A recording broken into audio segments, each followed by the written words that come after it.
afternoon, everyone. Welcome to the pre-match press conference of Ecuador. Today, I have the pleasure to have by my side the coach VanESSA Arauz. Is that correct? Yes, correct. And the player Liria Moreira. So for today, we have simultaneous translation. Channel 1 is English, Channel 3 is Spanish. So if you need, please wear your headset. We will start with the coach. So what do you expect for the next match? Good afternoon to everyone. Above all, to know that despite that we have been here for the first time in a FIFA Women's World Cup, we have learned a lot. It's been an eye-opener for us in terms of seeing what else we have to do in order to develop our soccer for future tournaments, both for senior and young tournaments, and to be able to come and show a different face, not only to be in the first stage, but also to be able to go to further stages and perhaps at some point in the future to be in a final.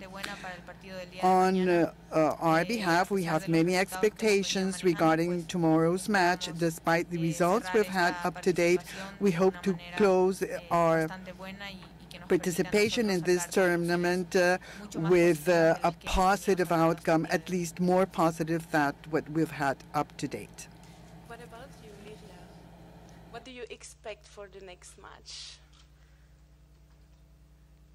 Buenas tardes a todos. Good afternoon to everyone. We know that it's going to be a tough match. The results, the scores that we've had to date have not been as expected, but in any event, we have to play this match, we have to struggle, we have to fight, and many people believe that we'll have a negative score. It may be, but in any event, we have to come back and try to have a more positive result, a more positive outcome. Thank you. Any questions?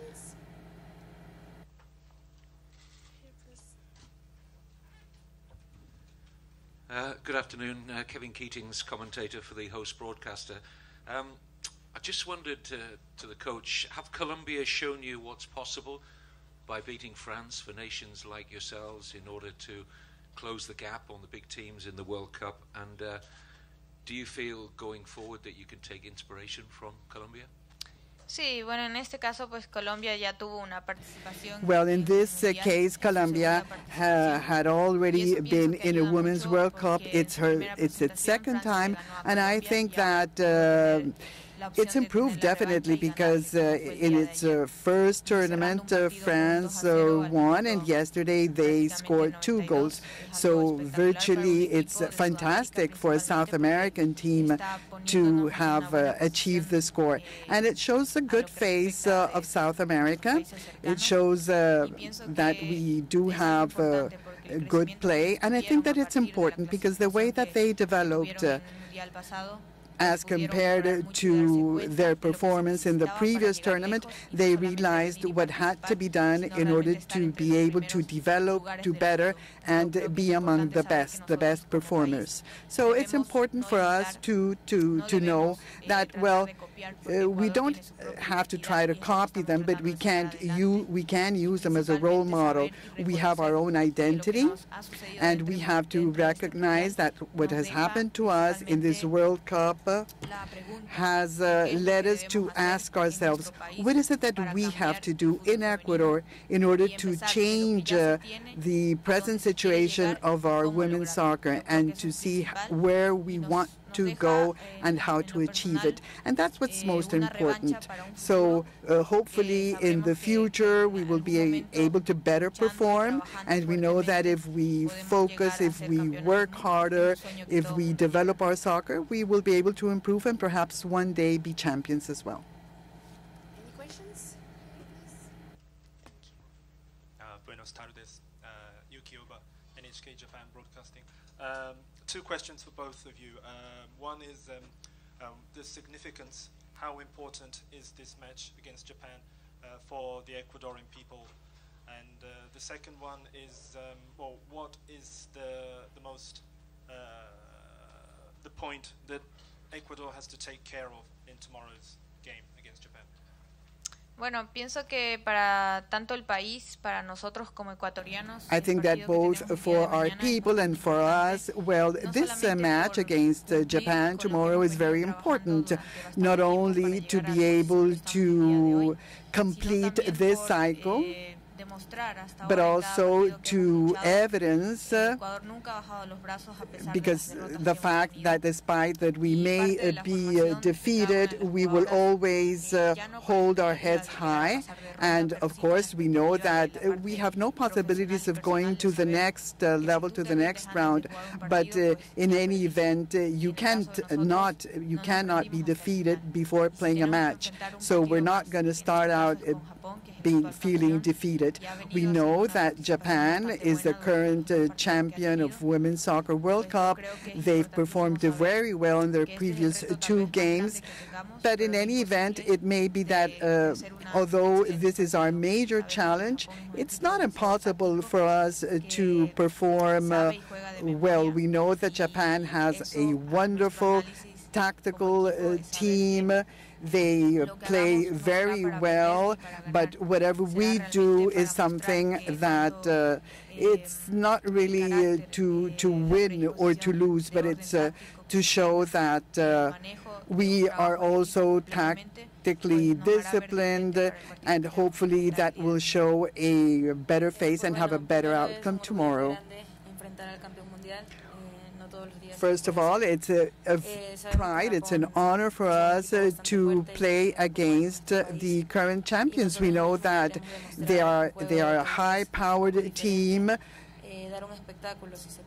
Japan is an all-rounded team, but we do want on Tuesday to do something positive play, and to show that we did fight in order to show a good face of Ecuador. And in terms of Japan's play, as our coach said, they're very tactically disciplined. So that's going to make things difficult for us, because it's difficult to control a team which is such a high-powered team as Japan.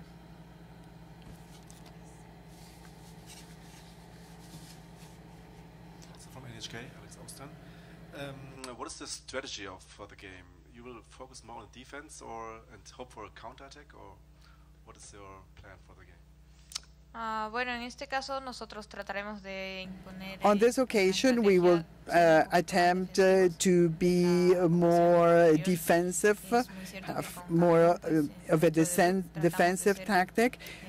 With Cameroon in our first match, we tried to have a balanced tactic. With Switzerland, we didn't want to miss the opportunities of a counterattack. And on this occasion, we know that maybe if we do have an opportunity for a goal, we may have the luck of scoring one. But that's not going to be our major goal. Our game philosophy has never been of being a team that is 100% defensive or offensive. We've always tried to have a balance between the defense and the offensive sides, because although that we do know that Japan has a very good attack and a rock-like defense, I think that we can't just say we'll have our 11 players by the goal-keeping area. So I think we'll have to find a balance. Gabriel Gosselin, ici Radio-Canada, Manitoba. ¿Cuál fue la mayor sorpresa para usted? Which was the major surprise for you when you've played here in Canada? Well, I think that what we have lived here, our experience here is, well, first of all, we see that women's soccer has significantly developed ever since 1991, since the first Cup. So we can see that teams have or now better understood that they have to work a lot, that they have to really focus in order to be able to qualify and perform in a World Cup. And as I said before, this tournament has been an eye-opener for us because when we left Ecuador, we were a bit blind. Now, after this experience, we now better understand what has to be done in order to play better, to be world-class players. It's something that requires not only the effort of a team, but it also requires support on the part of our football elite so as to allow our players to grow, to develop, and to have key players that not only shine once, but will truly develop and be exposed at an international level.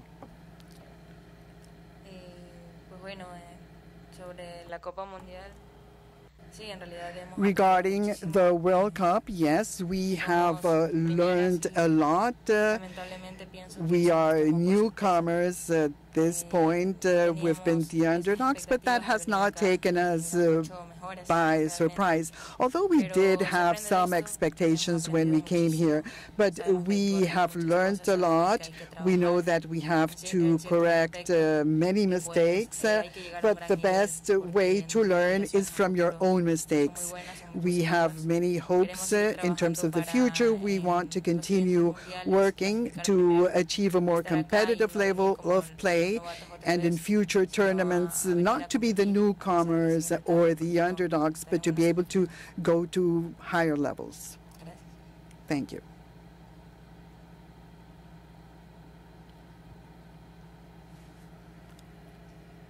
Hi, Melissa Martin from the Winnipeg Free Press.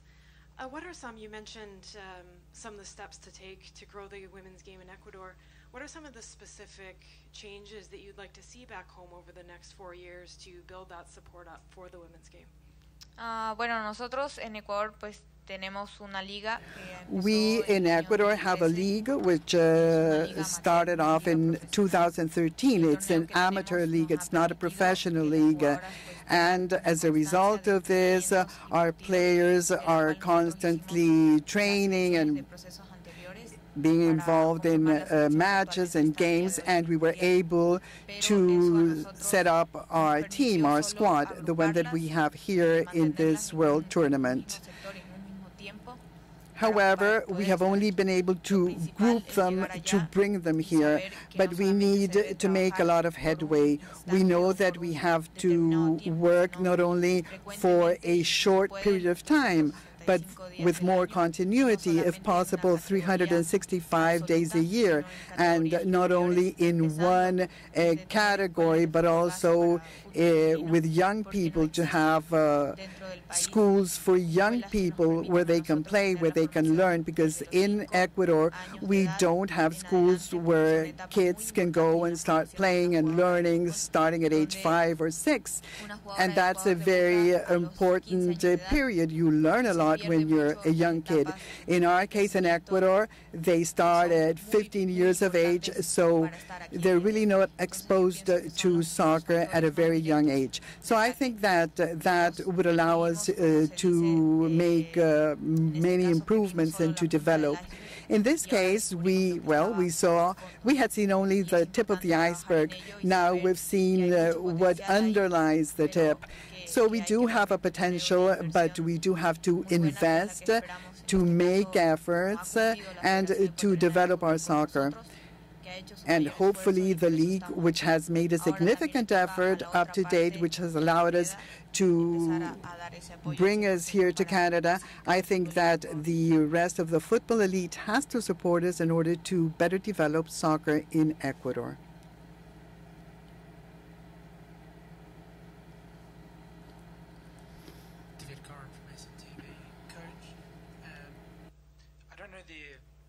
Details of what it's like in Ecuador, but I imagine it's a similar story to the female players in Colombia, Argentina, Brazil, the challenges that come with it. Has playing in this World Cup, qualifying for this World Cup, brought extra recognition and maybe validation? Because I would imagine it's quite challenging at times. Realmente sí, porque bueno, nosotros para venir a este torneo peleamos. Actually, yes, yes. In order to be able to qualify to come to this tournament, we had to play with 10 other Latin American countries, Brazil included. And the fact that we have had to play with Brazil, to play against Colombia, which also is presently very well positioned. We went through a playoff series and we were third. Argentina was fourth. So the fact that we were able to qualify and that we were also able to play well in Copa America, that was a huge challenge. And we had to play with other South American countries. But we've learned, part of our experience teaches us that we have to prepare ourselves not only for this Copa America, but also for other world-class tournaments. It's important to realize that if South America wants to have more countries at the world level, we have to work harder. Japan are almost certainly going to be the strongest opponents you've faced so far, and with 16 goals conceded. I don't want to sound too negative with this question, but is it a damage limitation exercise for you tomorrow, and what would be respectable in terms of the final score for Ecuador? Sí, es duro realmente irse con 16 goles, tener 16 goles. Yeah, it's difficult to have 16 goals scored against you, but I feel that success and defeat are two sides of the same coin, because if I dream, if I take risks, if I confront the challenge, I may win, I may lose. But the person who never takes upon itself the challenge will never grow, will never develop. In our case, we, despite the fact that we've had two subsequent defeats, which have not been a positive outcome, of course, and sadly enough, our objective for tomorrow is not to allow another team to score as many goals as have been scored up to this point.